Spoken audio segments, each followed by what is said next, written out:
আজিৰ এইটো ভিডিঅ'ত মই আপোনালোকক জন্মৰ প্ৰমাণপত্ৰ ডিজিটাইজ কৰি দেখুৱাম, অৰ্থাৎ মানে যিবিলাক পুৰণি জন্মৰ চাৰ্টিফিকেট আছিল, হাতে লিখা যিবিলাক আছিল, সেইবিলাক আপুনি অনলাইন মাধ্যমত কেনেদৰে ডিজিটাইজ কৰিব পাৰিব, কমপ্লিট লাইভ প্ৰচেছ দেখুৱাবলৈ গৈ আছোঁ। এইটো প্ৰচেছ চাই আপুনি আপোনাৰ যিখিনি পুৰণি জন্ম চাৰ্টিফিকেট আছিল, জন্ম চাৰ্টিফিকেটখিনি আপুনি ডিজিটাইজ কৰি ল'ব পাৰিব, ঠিক আছে। অৰ্থাৎ ডিজিটেল মোডত আপুনি পাব জন্ম চাৰ্টিফিকেটখিনি।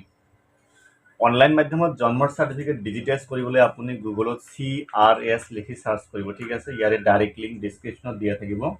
CRS লিখি চাৰ্চ কৰাৰ পিছত ইয়াতে প্ৰথম যিটো লিংক আহিব CRS.orgi.gov.in CRS birth date registration, এইটো লিংকত ক্লিক কৰিব।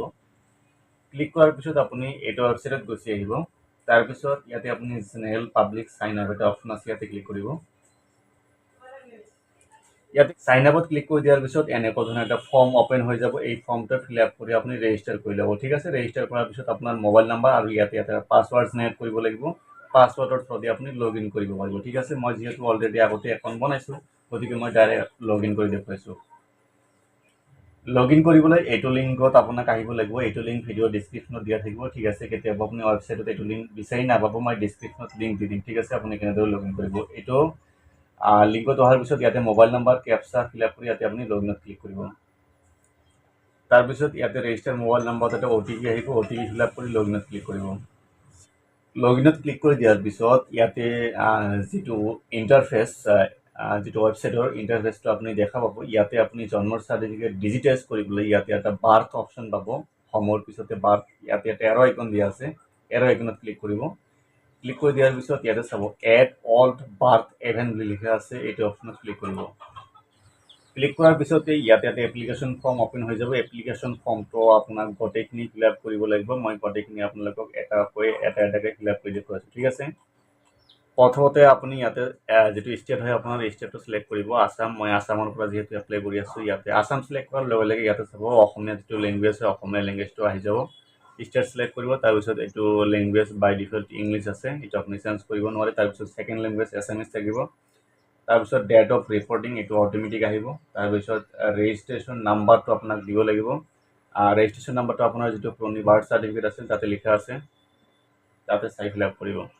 তাৰপিছত ডেট অফ ৰেজিষ্ট্ৰেশ্যন ইয়াতে ফিল আপ কৰিব। তাৰপিছত ইয়াতে ডেট অফ বাৰ্থ আপোনাক চিলেকশ্যন কৰিব লাগিব। ইয়াৰ পৰা আপুনি কেলেণ্ডাৰৰ পৰা এনেদৰে আপুনি চিলেকশ্যন কৰিব লাগিব, ঠিক আছে। ইয়াতে ইয়াৰ আইকনত ক্লিক কৰিব। প্ৰথমতে ইয়াৰ চিলেকশ্যন কৰিব, তাৰপিছত মান্থ, তাৰপিছত ইয়াতে ডেটো চিলেক্ট কৰিব, ঠিক আছে। চাব ডেট অফ বাৰ্থ আহি গৈছে। তাৰপিছত ইয়াতে কনফাৰ্ম ডেট অফ বাৰ্থ, ইয়াতে ডেট অফ বাৰ্থ আপোনাক আকৌ এবাৰ চিলেকশ্যন কৰিব লাগিব। ইয়াৰ পৰা এনেদৰে চিলেকশ্যন কৰিব পাৰিব, এনেদৰে আপুনি চিলেকশ্যন কৰিব। তাৰপিছত টাইম অফ বাৰ্থ, জন্মৰ সময়, কোন টাইমত জন্ম হৈছিল। তাৰপিছত ইয়াতে যিটো জেণ্ডাৰ হয়, মেল ফিমেল, ইয়াৰ পৰা চিলেকশ্যন কৰিব।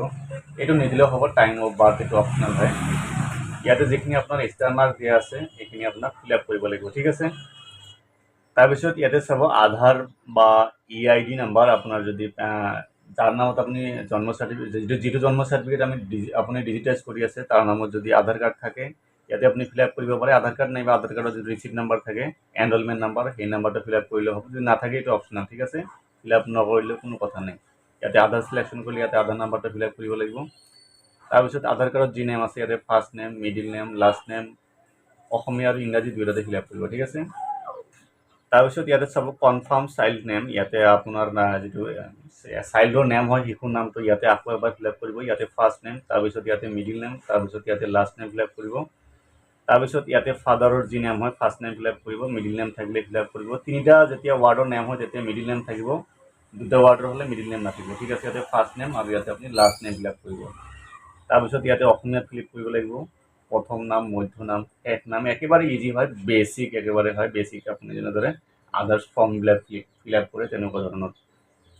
তাৰপিছত ইয়াতে আহিল মাদাৰ্ছ ইনফৰমেশ্যন, এইবিলাক অপশ্যনেল হয়, দিলে দিব পাৰে, নিদিলে কোনো কথা নাই, ঠিক আছে। ফিল আপ কৰি ইয়াতে আপুনি মাদাৰৰ ফাৰ্ষ্ট নেম ফিল আপ কৰিব, মিডিল নেম থাকিলে দিব, তাৰপিছত ইয়াতে লাষ্ট নেম ঠিক একেদৰে অসমীয়াত ফিল আপ কৰিব লাগিব, প্ৰথম নেম, মধ্য নেম, শেষ নাম। তাৰপিছত ইয়াতে এটা মোবাইল নাম্বাৰ দিব, মোবাইল নাম্বাৰ নিদিলেও কথা নাই, কিন্তু মোবাইল নাম্বাৰটো দিব, ঠিক আছে।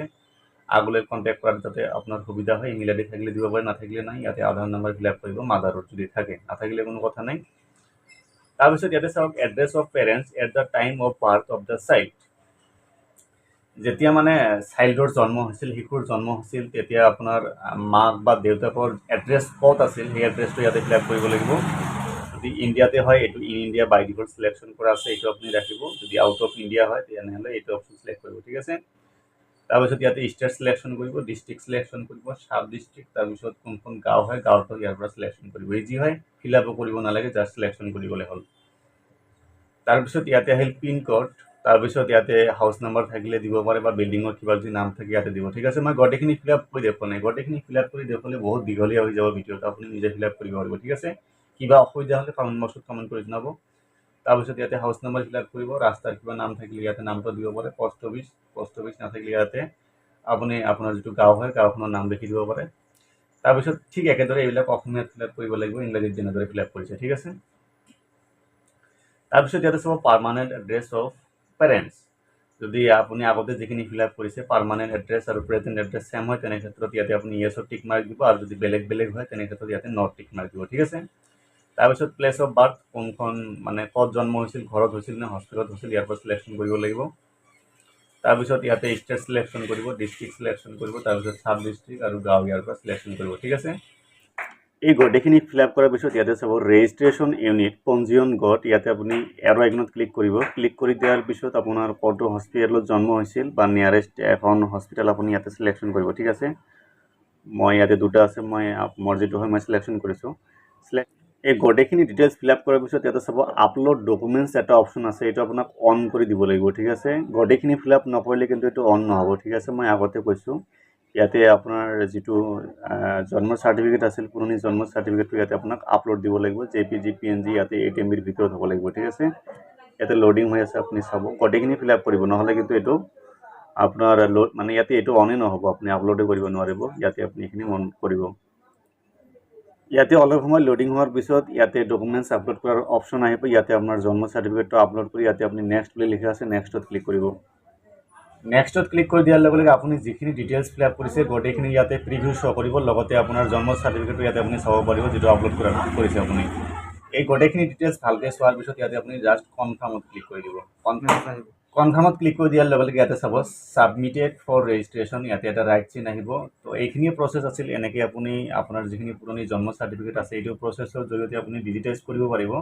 ইয়াতে আপুনি নেক্সট টাইম ষ্টেটাছ চেক কৰিবলৈ আপোনাৰ যিটো মোবাইল নাম্বাৰ আছিল আৰু পাছৱৰ্ডৰ থ্ৰুদি আপুনি লগ ইন কৰি ষ্টেটাছ চেক কৰিব পাৰিব, ঠিক আছে। ইয়াতে যিহেতু বহুত লং প্ৰচেছ আছিল, মই ফিল আপ কৰি দেখুওৱা নাই, কিন্তু প্ৰচেছটো আপোনাক গোটেই দেখুৱাইছোঁ। কিবা যদি অসুবিধা হয় কমেণ্ট বক্সত কমেণ্ট কৰি জনাব, আৰু বুজি নাপালে আপুনি লগতে ইনষ্টাগ্ৰামতো কণ্টেক্ট কৰিব পাৰে, ঠিক আছে, কিবা অসুবিধা থাকিলে। চ' আজি ভিডিঅ'ত এইখিনি আছিল, ধন্যবাদ।